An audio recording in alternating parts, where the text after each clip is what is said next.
will go to the market with you. So you guys go and buy the material together because you feel that they might cheat you. I just want to be the one to hold your hand and tell you this. You are still being cheated.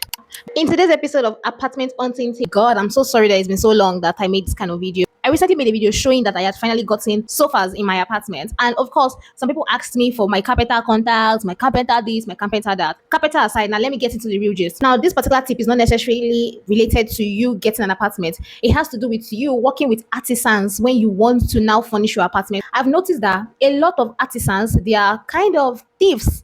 Now, why did I say that? That's why I said most of them. Most times when people want to work with artisans, they just say, oh, for example, I want to do cabinets in my kitchen.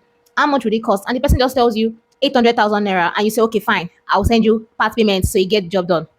That's a mistake on your part. If you're someone that doesn't care about how your money is being spent, you're good to go. But if you're somebody like me that I'm like, how did my money want to enter? How did you take and do it? You're supposed to collect quotations from different artisans, at least 2 to 3 artisans, not because you want to disturb their peace, but because you probably want to pick the best one out of them in terms of pricing and in terms of quality. And then you want to pick the best one in terms of honesty. But let me just use the example of an electrician.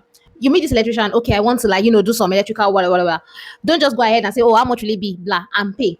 Make sure to always ask for quotations. Quotations give you an idea of what they intend on using your money to do. So expect them to put their transportation, expect them to put their workmanship, the cost of the items they'll be buying. They have to put an estimated cost on every single thing. No matter how small it is, as small as screws. When you get the price of one particular artisan, you should take that same thing and say, okay, this is now my budget, guys. So I need to know if I can get somebody to do this exact same thing for me at a lesser price. That's the best way I can put it. Comparing prices probably gives you an idea that, okay, for example, if one artisan gives you 700k as their own pricing, including their workmanship, and another artisan gives you 600 and something thousand naira as your pricing, I think that gives you the idea that if you wanted to actually execute this project, you'll be spending at least 600,000 naira and what above. Choose the one that works well for you, that benefits your pocket, and the one that does the work better. When you're also doing your own research, to kind of ask them for the previous work they've done. If they don't have a showroom, ask them for what they've done before so you can see. So you can have an idea of how good and how bad they can be when it comes to giving them certain projects. Second mistake you should not make is to think that if the artisan tells you that they will go to the market with you, so you guys go and buy the material together because you feel that they might cheat you. I just want to be the one to hold your hand and tell you this. You are still being cheated.